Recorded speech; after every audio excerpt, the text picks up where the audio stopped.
नमस्कार, मैं जितेंद्र चतुर्वेदी। मतांतर में आप लोगों का स्वागत है। सुप्रीम कोर्ट ने जो कहा उस पर आने से पहले दो तीन बातें हम लोग जान लेते हैं।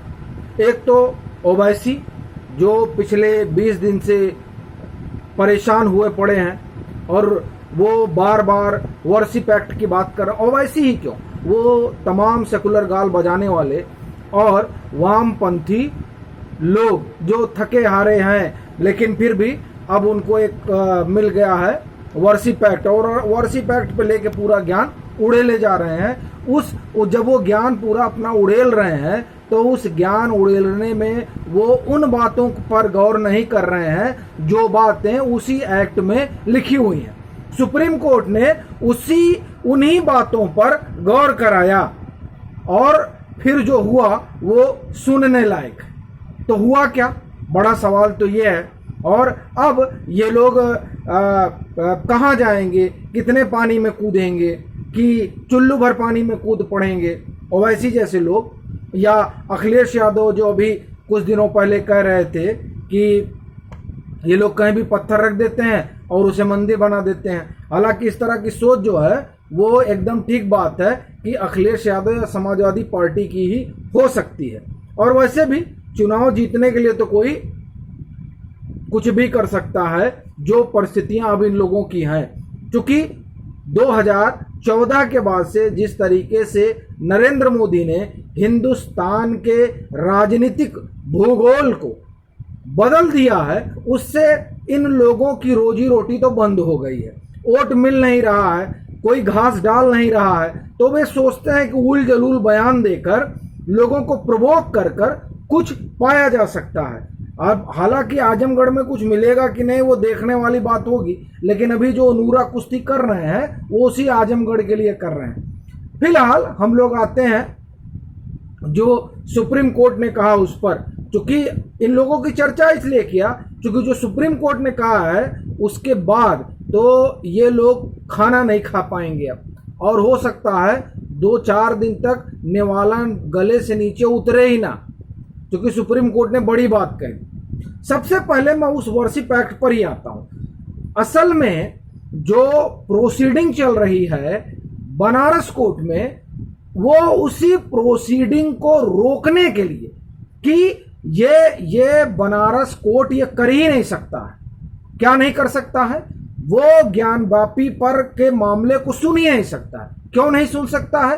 क्योंकि जो वर्शिप एक्ट 1991 है, 1991 में कांग्रेस की सरकार ने लाया, वो वर्शिप एक्ट ये कहता है कि 1947 में जो धार्मिक स्थल थे उनकी जो स्थिति थी उसी तरह रहेगी, उसमें कोई छेड़छाड़ नहीं कर सकता है। अब चूंकि ये जो बनारस कोर्ट है इसने जो कहा है उससे क्या हो रहा है कि उस एक्ट का उल्लंघन हो रहा है, क्योंकि अब उसका जो ज्ञानवापी का 1947 से जो स्वरूप है उसमें छेड़छाड़ की संभावना है। तो इसलिए ज्ञानवापी को लेकर जो प्रोसीडिंग चल रही है कोर्ट में, बनारस कोर्ट में, उसे सुप्रीम कोर्ट को रोक देना चाहिए। सुप्रीम कोर्ट ने पहले नमस्कार किया था कि नहीं अभी आप रुकिए, हम पहले सुन लेंगे फिर देखेंगे क्या करना है। आपको ध्यान होगा जब पहले गए थे बोले थे रोक दीजिए, उन्हें कहा नहीं नहीं अभी तो रोकेंगे नहीं, आप आइए आपको सुना जाएगा। अच्छा, अब यहाँ बनारस कोर्ट ने क्या किया? अब देखिए बनारस कोर्ट ने बाकायदे जब उनके पास पटिशन गई, पटिशन किस बात की गई? पटिशन इस बात की गई कि कुछ श्रद्धालु जिनकी आस्था है, जो सनातन को पूजते हैं, मानते हैं, भगवान शिव के उपासक हैं और माँ गौरी में श्रद्धा रखते हैं, उन्होंने कहा कि साहब ऐसा है कि जो ज्ञानवापी है इसमें पहले पूजा हुआ करती थी। हालांकि भाजपा प्रवक्ता प्रेम शुक्ला कहते हैं कि इसमें पूजा जो है पहले 365 दिन होती थी, लेकिन मुलायम ने रोक दिया। बहरहाल हम उस पर नहीं जाएंगे। तो उन्होंने रोका और फिर बाद में क्या हुआ कि साल में एक बार होने लगी। वो चाह रहे थे कि साहब पूजा तो शुरू की जाए। अब उधर वो पूजा शुरू करने की बात होती, इनको एतराज हो गया कि कैसे पूजा शुरू की जाएगी, ये तो जो है वर्शिप एक्ट का उल्लंघन हो जाएगा। तो अब ये कहा कि अच्छा अगर वहां ऐसा कुछ है तो जाइए, उन्होंने कोर्ट कमिश्नर नियुक्त किया और जाइए आप जो है देख कर आइए कि क्या वहां पर क्या चीजें हैं। यथास्थिति तो देखिए, ये जो याची दावा कर रहे हैं कि वो मंदिर था उसे तोड़कर मस्जिद बनाया गया और वहाँ सिंगार गौरी की हमको पूजा करनी है, ये तमाम बातें जो हैं, तो अब पहले पता तो चले कि क्या यथास्थिति है। तो यही काम, यही चीज करने के लिए उन्होंने जो है कमिश्नर, कोर्ट कमिश्नर नियुक्त किए। बाद में सुप्रीम कोर्ट ने इन लोगों को हटाया। वो उसकी बड़ी वजह ये थी कि उनकी रिपोर्ट लीक हो गई थी। बहरहाल, तो कोर्ट कमिश्नर नियुक्त हुए और कोर्ट कमिश्नर जाकर वहां ये हुआ कि अब ये लोग मौका के मुआयना करेंगे। जब वो मौका मुआयना करने गए तो पहले तो मुस्लिम पक्ष ने वहां जो है हो हल्ला किया, दंगल कर दिया, घुसने नहीं दिया। बाद में फिर जो है कोर्ट ने सख्त आदेश दिया कि ताला तोड़कर भी जो है अगर वीडियोग्राफी और सारा मुआयना करना हो तो किया जाएगा। तो वो मौका मुआयना होने लगा और इधर चूंकि ये लोग सुप्रीम कोर्ट पहुंच गए थे और ये चाहते थे कि वर्शिप एक्ट का उल्लंघन कर रहा है, इसलिए उनकी प्रोसीडिंग पर रोक लगा दी जाए। कोर्ट ने सुना बड़े इत्मीनान से और कोर्ट ने 2-3 बातें कही। पहला तो उन्होंने पहले कहा था कि अभी हम रोक नहीं लगाएंगे, पहले पूरा मामला देखेंगे। उन्होंने पूरा मामला देखा। पूरा मामला देखने सुनने के बाद जस्टिस चंद्रचूड़ ने कहा कि उन्होंने वहां जब कहा जाता, ऑर्डर जब लिखाया जाने लगा तो कोर्ट ने शिवलिंग का प्रयोग किया। इस पर वादी पक्ष, मुस्लिम पक्ष ने जो है ऐतराज जताया। बहरहाल वो पहले वाली थी। बाद में जब फिर प्रोसीडिंग शुरू हुई तो उसमें 3 बातें जैसा कि खबर है कि जस्टिस चंद्रचूड़ ने कही। पहला, हमें जो जिला जज हैं उन पर भरोसा रखना चाहिए, वो बड़े अनुभवी होते हैं और हम उन्हें कोई निर्देश नहीं दे सकते हैं। और तभी से ये बात क्लियर हो गई थी कि संभवतः वहां जो प्रोसीडिंग चल रही है उस पर कोर्ट रोक नहीं लगाएगा। और कोर्ट ने उस पर रोक नहीं लगाई। कोर्ट ने स्पष्ट कहा कि जो बनारस में प्रोसीडिंग चल रही है वो चलती रहेगी, हम उसमें हस्तक्षेप नहीं करेंगे। और न्यायिक प्रक्रिया का प्रोसीजर होता है, आप निचली अदालत जाएंगे, फिर उससे ऊपर अदालत जाएंगे, फिर आप यहां आएंगे।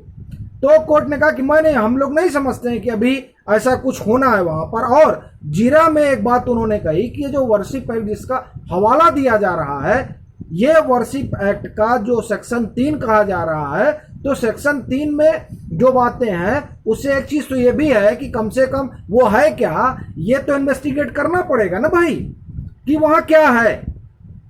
ये अगर किसी का दावा है तो उस दावे को ध्यान में रखते हुए उस चीज को देखना पड़ेगा। बाकी ये उसके तहत आता है या नहीं आता है, क्या है, ये तमाम बातें जो हैं ये जिला कोर्ट तय करेगा। बनारस कोर्ट जहां प्रोसीडिंग चल रही है वो तय करेगा। हम लोग अभी इसमें हस्तक्षेप नहीं करेंगे। हाँ, वो जो जहां कहा जा रहा है कि शिवलिंग मिला है, जो दावा किया जा रहा है हिंदू पक्ष के जरिए, उस पर जो कोर्ट ने कहा था कि ये प्रोटेक्टेड रहेगा, संरक्षित रहेगा। और वो इसलिए ताकि कोई जो एविडेंस हो उसे मिटाया ना जा सके, एविडेंस जो है बना रहे। बाकी और जो चीजें हैं वो लोग अपनी जारी रखें। लेकिन ये बड़ी बात हुई, और मैं बार बार बड़ी बात इसलिए कर रहा हूं क्योंकि वर्शिप एक्ट को लेके बड़ा गाल बजाया जा रहा था कि वर्शिप एक्ट में ये है, वर्शिप एक्ट में ये है। लेकिन उसी वर्शिप एक्ट में जो आर्कियोलॉजिकल सर्वे ऑफ इंडिया का एक्ट है, उसके तहत जो उसके मॉन्यूमेंट है वहां ये लागू नहीं होता। तो माना जाता है कि ज्ञान वापी तो अपवाद में ही आता है, लेकिन फिर भी हम उस पर ना जाएं। लेकिन जो जीरा में बात आई और उस बात में ये बात निकली कि साहब ठीक है, उसमें लिखा हुआ है आपका वर्शिप एक्ट ये कहता है, लेकिन उसका ये जो सेक्शन है वो इस बात से किसी को नहीं रोकता है कि आप ये ना तय करिए कि असल में वहां है क्या। और आप देखिए, तय करने में देखिए वहां पर जो कोर्ट कमिश्नर की रिपोर्ट है, उस रिपोर्ट में आप देखिए मगरमच्छ मिले, कमल मिला, तमाम ऐसी आकृतियां और प्रतीक मिले हैं जो हिंदू धर्म से जुड़े हुए रहते हैं। तो कायदे से आज तो आप ये समझिए कि ये जो सो कॉल्ड सेकुलर है और वाम है, इनकी तो नींदें उड़ गई होंगी। अभी के लिए फिलहाल इतना ही। अगर आप मतांतर से नहीं जुड़े हैं तो जुड़िए, वीडियो को लाइक कीजिए, शेयर कीजिए और अपने सुझाव जरूर साझा कीजिए।